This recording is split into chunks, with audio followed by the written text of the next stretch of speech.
She built a brand on being unshakable, on never backing down, on always meaning what she said, but live on camera. That image started to crack. Pauline Hanson spent 18 months shifting her stance. Support it, block it, support it again, then walk it back. Not once, not twice, over and over. And when Ben Fordham laid it all out step by step, there was nowhere left to hide. Then it got worse. Brian Burston, her own ally, broke ranks publicly.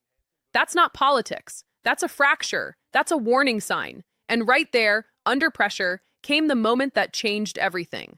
A simple question about a handshake agreement and no clear answer on the other side. Just deflection, just noise. Because when your own record is used against you, you're not debating anymore. You're defending your credibility in real time. Watch what happened next. Don't always believe everything that the media tell you either, Ben, okay? Okay, yeah. Pauline. One nation is now two nations, Pauline. It's not looking good. The party is disintegrating. What's your take on this heated exchange? Who made the strongest point? Drop your thoughts in the comments and join the conversation below. I don't believe it's disintegrating, Ben. Not at all.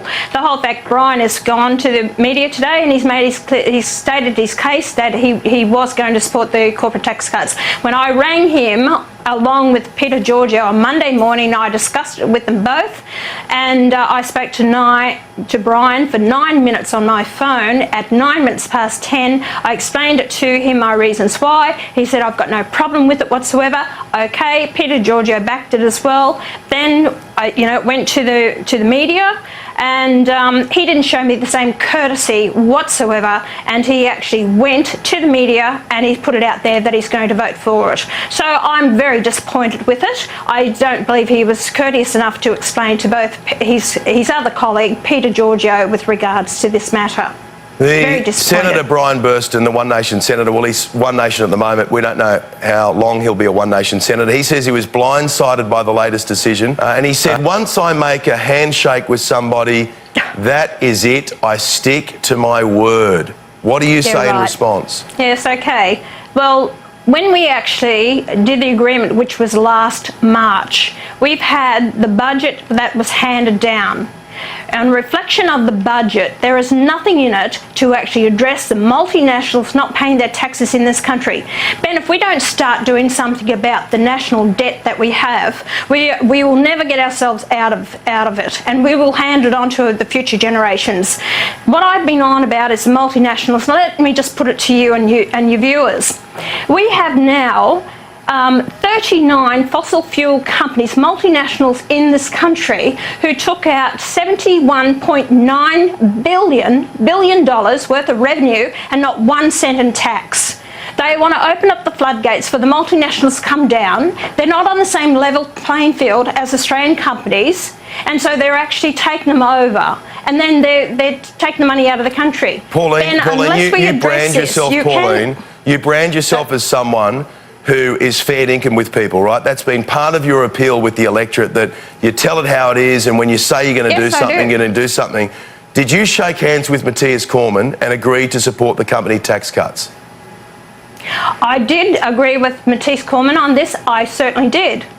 But I had no idea what was in the budget that was handed down.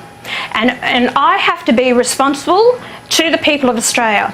Now, the corporate tax cuts, and I did say to Matthias at the time, if you think this is going to create jobs, and if you actually believe that it's going to incentivise companies to actually pour more money into it, why do you have to have it come in on 26, 27? Start it now, which they won't.